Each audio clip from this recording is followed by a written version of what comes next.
गरीब की बारिश। शहर की कच्ची बस्ती में एक गरीब मजदूर कालू रहा करता था। कालू के घर में उसकी पत्नी जानकी थी।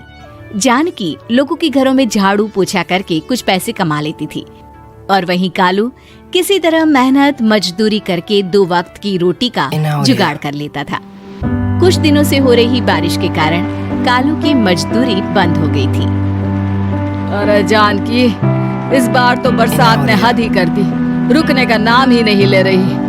कुछ समझ में नहीं आ रहा, अगर इसी तरह काम पर नहीं गया तो 2 वक्त की रोटी का जुगाड़ कैसे होगा। अरे तुम चिंता क्यों करते हो, बारिश का क्या है, 1 आध दिन में रुक जाएगी और उसके बाद में फिर से काम शुरू हो जाएगा। अरे 3 दिन तो हो गए, बरसात तो रुक ही नहीं रही है और आगे भी रुकने के कोई आसार नहीं दिख रहे। तो क्या हुआ, तुम्हारा काम बंद हुआ है ना? मैं तो अभी भी लोगों के घर झाड़ू पोछा करने जाती ही हूँ। मेरे पगार से कुछ दिन तो निकल ही जाएंगे।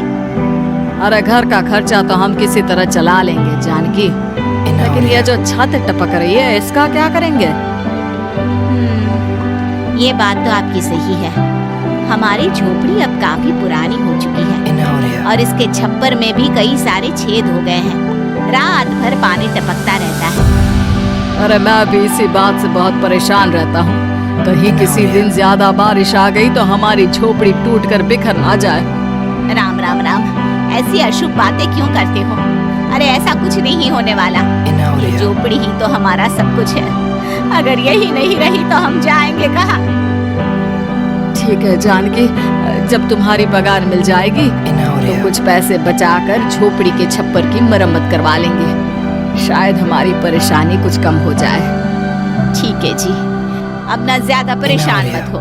ये लो खाना खा लो और सो जाओ, सुबह मुझे भी जल्दी काम पर जाना है।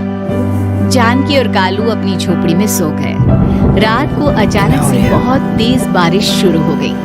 धीरे धीरे बारिश का पानी कालू की बस्ती में भरने लगा। पानी भरते भरते झोपड़ी के बाहर तक पहुंच गया था।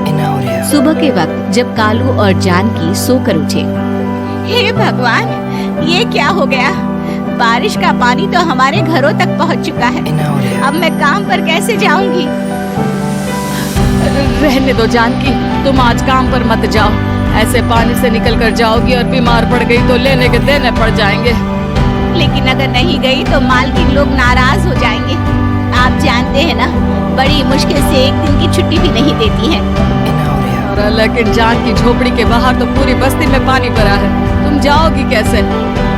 जानकी जैसे तैसे करके काम पर चली जाती है, लेकिन अगले दिन फिर से बहुत ज्यादा बारिश होती है और बस्ती में ज्यादा पानी भर जाता है। आज तो मैं तुम्हें किसी भी तरह काम पर नहीं जाने दूंगा। अरे अगर तुम्हें कुछ हो गया तो क्या होगा? ठीक है, तुम ठीक ही कहते हो, आज नहीं जाती।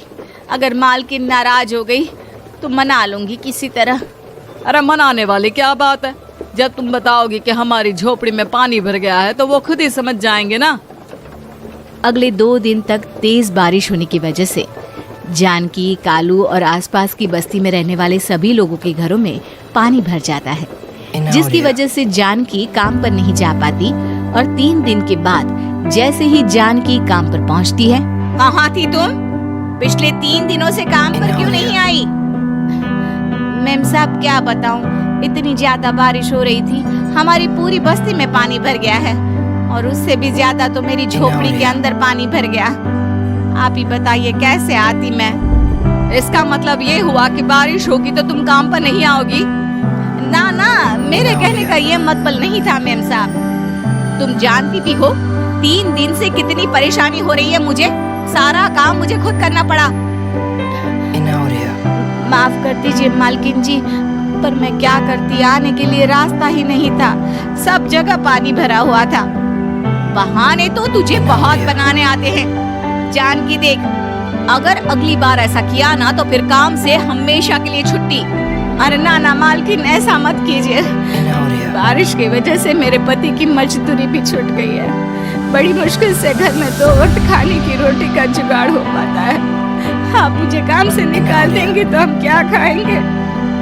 अगर इतनी ही चिंता है तो फिर रोजाना काम पर आया करो। चलो अब जल्दी से जाकर घर का सारा काम करो। बारिश रुकने का नाम ही नहीं ले रही थी। पूरे शहर में बाढ़ जैसे हालात बन गए थे। लेकिन नौकरी जाने के डर से जानकी किसी तरह रोज काम पर जाती थी। एक दिन जब जानकी काम करके अपने घर लौट आई तो अचानक उसकी बस्ती में कुछ लोगों का शोर सुनाई दिया।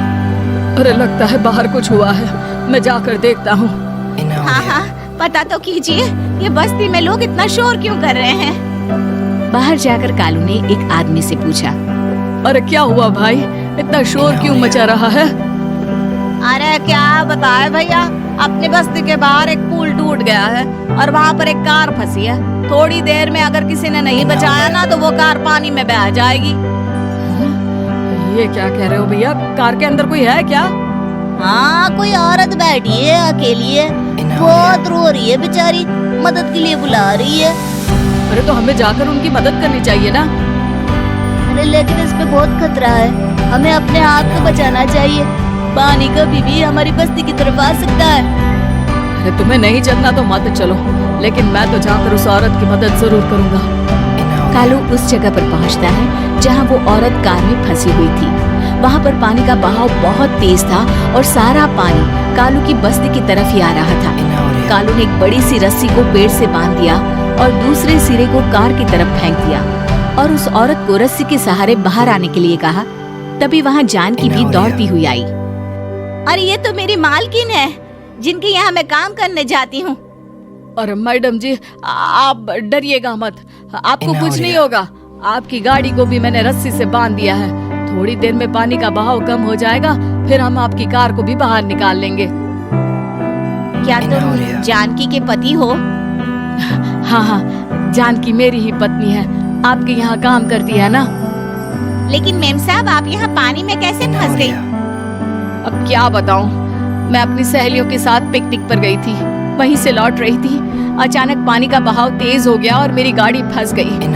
अरे कोई बात नहीं मालकिन, अब ना आप बिल्कुल सुरक्षित हैं। मैं तो बहुत बुरी तरह डर गई थी, कब से मदद के लिए चिल्ला रही थी, लेकिन कोई मेरी मदद के लिए नहीं आया। भला हो तुम्हारा पति का जिसने मेरी जान बचा ली। लेकिन जानकी, मैंने तुम्हारे साथ बहुत गलत व्यवहार किया। इतने खराब मौसम और बाढ़ में भी तुम्हें काम पर आने के लिए कहा, नौकरी से निकालने की धमकी भी दी, और तुमने मेरी जान बचाई। मुझे माफ कर दो। अरे कोई बात नहीं मालकिन, आपकी जान बचाना तो हमारा धर्म था। देखो जानकी, तुम्हारी झोपड़ी में जो भी नुकसान हुआ है उसके लिए मैं तुम्हें पैसे दूंगी। आज तुम्हारे पति ने मेरी जान बचाई है और आज के बाद मैं तुम्हें कभी भी नौकरी से निकालने की धमकी नहीं दूंगी। आज मैं तुम्हारी परेशानी को अच्छी तरह समझ चुकी हूँ। हम जैसे पैसे वाले लोगों के लिए अपने घर में बैठकर बारिश का मजा लेना बहुत आसान है, लेकिन तुम गरीब लोगों के लिए बाढ़ और बारिश काफी परेशानी खड़ी कर देते हैं। ये बात मुझे आज अच्छी तरह समझ आ गई है।